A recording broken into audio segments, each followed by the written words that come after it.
I'll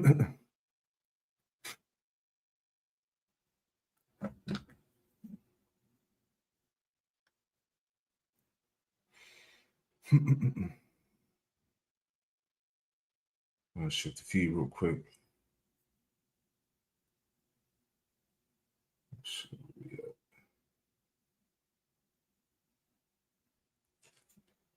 All right, Shalom. Before I get started, I want to give all praise, honor, and glory to Yahweh Bahasham, Yahweh Shai, Bahasham Rakapadash. Double honors to the apostles and elders of Great Millstone who taught me this truth. Shalom to the hopeful elect. I'm back with another quick lesson through the Holy Spirit of the Rakapadash. And this is the book of Proverbs, chapter 15. In verse 3, and it reads, it says, the eyes of the Lord, Yahweh Shem Yahweh Shai, are in every place, beholding the evil and the good.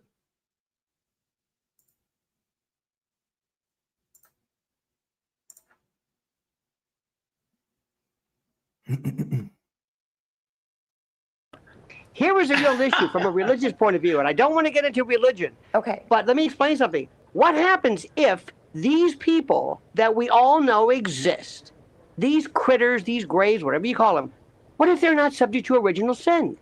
And this is what the Vatican talks about. The Vatican has been talking about this forever. What if these are, in fact, the Vatican's called them angels? What if these are, in fact, the Vatican's called them angels? What if these are, in fact, the Vatican's called them angels? What if these are truly God's chosen people? What if these are truly God's chosen people? Pop culture today is going to represent these UFO events, for want of a better word, as something quite different than how the people experience them. Wow, look at this here, these three things. Oh, really? What is it? Remember, I'm a historian of Catholicism. So in the 1980s, Pope John Paul II wrote a very interesting teaching on the angels to his bishops. It's called the Catechesis on the Angels. And he basically says, these are invisible beings, and people don't believe in them anymore, and they even denied them during Jesus's time, Jesus's era. He said, but they exist. And he said, and they intervene in human history. He was kind of reinscribing this idea that what we see today is not what we think we're seeing. Our perceptions see objects, but what are really there?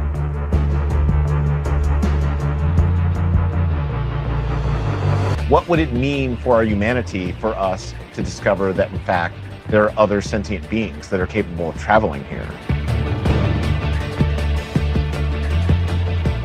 But we're at a place right now where we are beginning to realize how strange it is and how little we really understand. Imagine if it was acknowledged officially that UFOs exist. That would be a big paradigm shift.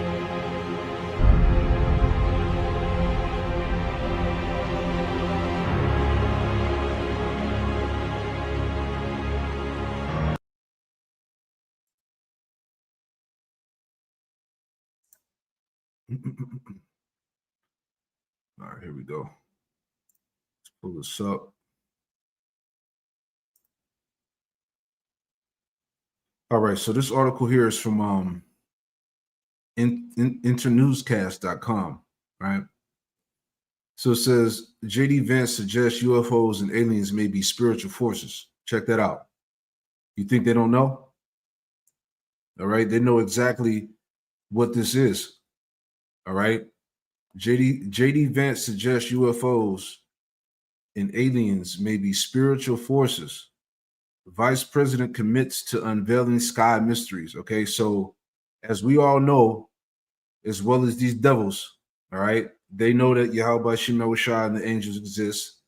All right, they're watching everything. All right, again, James 2:19, thou believest that there is one power or one God.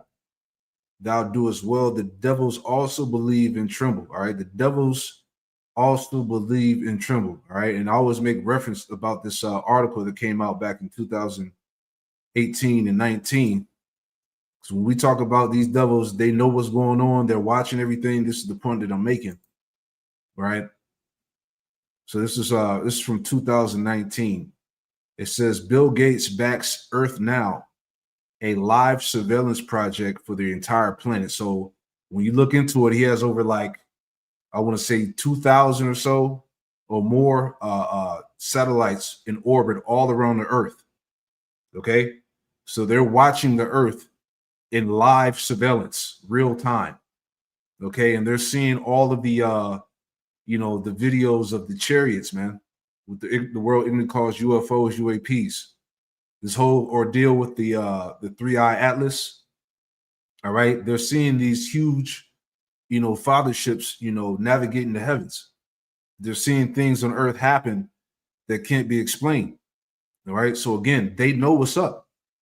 Okay. They don't just make these statements for no reason. Going back to the article here, right?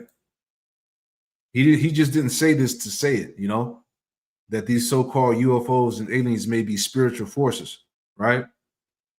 So it says, and we're gonna play the little clip of when he made this statement here. All right, but this is it says Vice President J.D. Vance recently offered his perspective on UFO mysteries, proposing that some inexplicable occurrences might be attributed to, quote, spiritual forces interacting with our physical realm, right? And the Lord of Sabaoth. During a conversation on Pod Force One with the New York Post columnist Miranda Devine, Vance acknowledged his current lack of deep exploration into the topic, but expressed a strong determination to investigate further.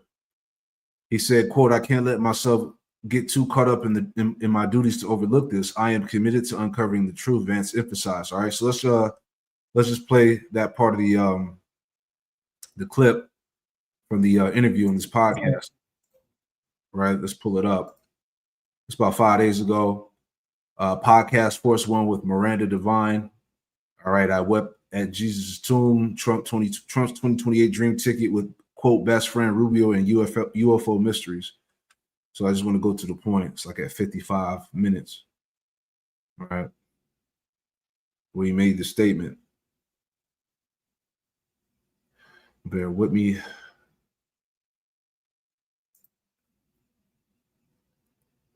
Just sort of discuss that with our kids, because, you can't force adversity on your children, but you can try to give them a different perspective. And that's what I try to do. But yeah, I worry about that all the time because Clarence Thomas made this point to me once. He's a great man, had a much rougher childhood than I did. He once told me that. Let me jump up a little bit, Slakia. There we go.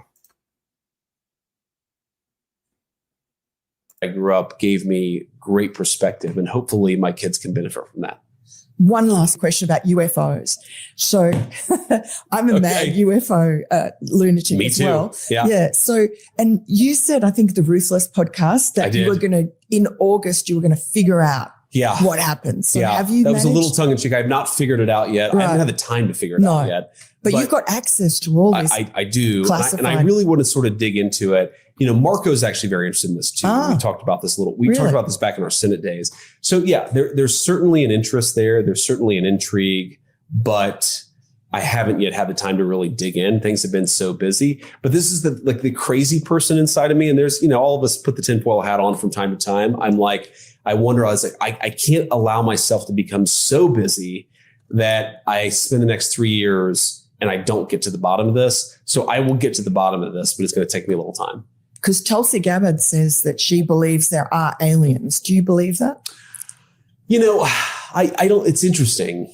I wouldn't say that I do or don't believe it. I mean, I'm a big believer that there are things out there that we can't explain. And so if another person sees an alien, maybe I see an angel or a demon. So I'm a big believer that there are like spiritual forces working on the physical world that a lot of us don't see and a lot of us don't understand and a lot of us don't appreciate.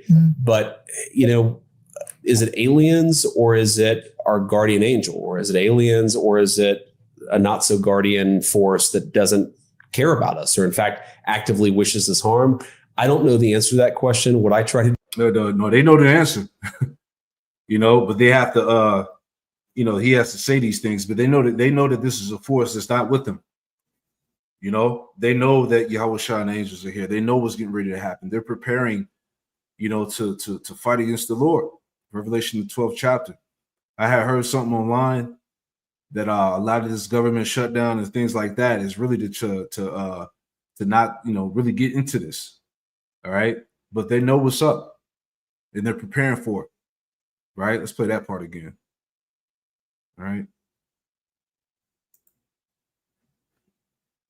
An angel, or is it aliens, or is it a not so guardian force that doesn't care about us, or in fact actively wishes us harm? I don't know the answer to that question. What I try to do is I try to say my prayers. I try to be as good of a person as I can be, and I try to do a good job. And hopefully that's all I need to do. Terrific. Thank you so much, Vice President. There you go. So they know what it is. All right. All governments around the planet are watching. All right. So anyway, just to wrap this up, let's grab all right, this is Psalm 104 in verse 3. Who layeth the beams of his chambers in the waters, who maketh the clouds his chariots, his chariot, who walketh upon the wings of the wind. All right, so this is what they're watching on these satellites, man, all over the planet. They're seeing the miraculous wonders of the angels. All right, things that are going on in the heavens and in the ocean. All right, how they can't be explained, how these so-called UFOs defy the laws of gravity. Everything, all these different testimonies, these declassified, testimonies on the stand, which these whistleblowers and government agents have been, putting out there. All right. It says, verse 4, who maketh his angels spirits and his ministers flaming fire. All right. It says, who maketh his angels spirits. All right. They were speaking about in the beginning, in the video that I put together, going into invisible angels, that can't be seen. She was talking about the Vatican has been, keeping this information disclosed for a long time. All right. But again, the so-called elitists, or what you would label or consider as elites. Okay. How's it go? Isaiah 13, the gates of the nobles. Okay, the people who have power in this world, they know exactly who these so-called alien forces are. All right, it's no longer a secret. All right, so I just wanted to do this quick lesson as another faith booster type lesson. Okay, they all the world powers know, and they're in fear. Okay, it says this is Psalm 103. And 20, bless the Lord, Yahweh Shemel Shai, ye his angels that excel in strength, that do his commandments, hearkening to the voice of his word. So again, the angels of Yahweh Shemel Shai are in order. All right. Hearkening unto the voice of his word. All right. They do what they're commanded. Lord said he created, how's it go? Sirach 39, the 28 spirits that were created for vengeance, man. Okay. These are those forces. 2 Kings, right? 2 Kings in verse 8, the Armenes plot to capture Elisha. 2 Kings 6 and 8, it says, then the king of Assyria warred against Israel and took counsel with his servants, saying, in such a place shall be my camp. And the men of the Most High sent unto the king of Israel, saying, beware that thou pass not such a place, for thither the Syrians are come down. And the king of Israel sent to the place which the man of the Most High told him and warned him of, and saved himself there not once nor twice. Therefore the heart of the king of Syria was sore trouble for this thing. And he called his servants and said unto them, will you not show me which of us is the king, which is us, which of us is for the king of Israel? Verse 12. And one of his servants said, none, my lord, O king, but Elisha the prophet that is in Israel, telleth the king of Israel the words that thou speakest in thy bedchamber. And he said, go and spy where he is at, that I may send and fetch him. And it was told him, saying, behold, he is in Dothan. Verse 14, therefore sent he thither horses and chariots and a great host, meaning a great army, right? And they came by night and compassed the city about. Verse 15, and when the servant of the men of the Most High was risen early and gone forth, behold, and hosts compassed the city both with horses and chariots. And his servant said unto him, alas, my master, how shall we do? And he answered, fear not, for they that be with us are more than they that be with them. See that? And Elisha prayed and said, Lord, Yahweh Shemel Washai, I pray thee, open his eyes that he may see. And Lord, Yahweh Shemel Washai, opened his eyes of the young man, and he saw, and behold, the mountain was full of horses and chariots of fire round about Elisha. All right. So again, there's the point of me reading this is that there are invisible spiritual armies, right, that are fighting for the righteous that can't be seen with the human eye. Right? These are those like JD Vance said, these are those spiritual forces that all governments around the world know about, man, that are preparing to fight. All right. This is why all this information and the like I said, the declassified information that's being brought out, because again, the evidence is undeniable. It's too overwhelming for them to not speak on this. So eventually, as we are in that time now, all right, they can't hold this stuff back no more. All right, the Lord is making his presence known amongst the heathen. All right. Psalms 34 and verse 7. I started at verse 6. Psalms 34 and verse 6. This poor man cried, and the Lord Yahweh Shemel Washai heard him and saved him out of all his troubles. Verse 7, the angel of the Lord Yahweh Shemel Washai encampeth round about them that fear him and delivereth them. All right. So the believers, you know, the sincere, you know, you have angels that are covering you, and those angelic forces are here. And this is what they're watching on a daily basis all over the earth, you know. So I thought this was pretty heavy. I just wanted to chime in briefly on that this part of the article or this interview that we just watched. All right, where he had made mention of that. All right, but again, they all know there's no way around it. And again, you know, they're watching everything that's playing out on the planet Earth and in the heavens, you know. So they're preparing. So I pray that this quick lesson was edifying, man. It's getting ready to go down sooner or later. All right, we're very close to things happening. We're getting ready to see a lot of spiritual things in these last days, you know. Shalom.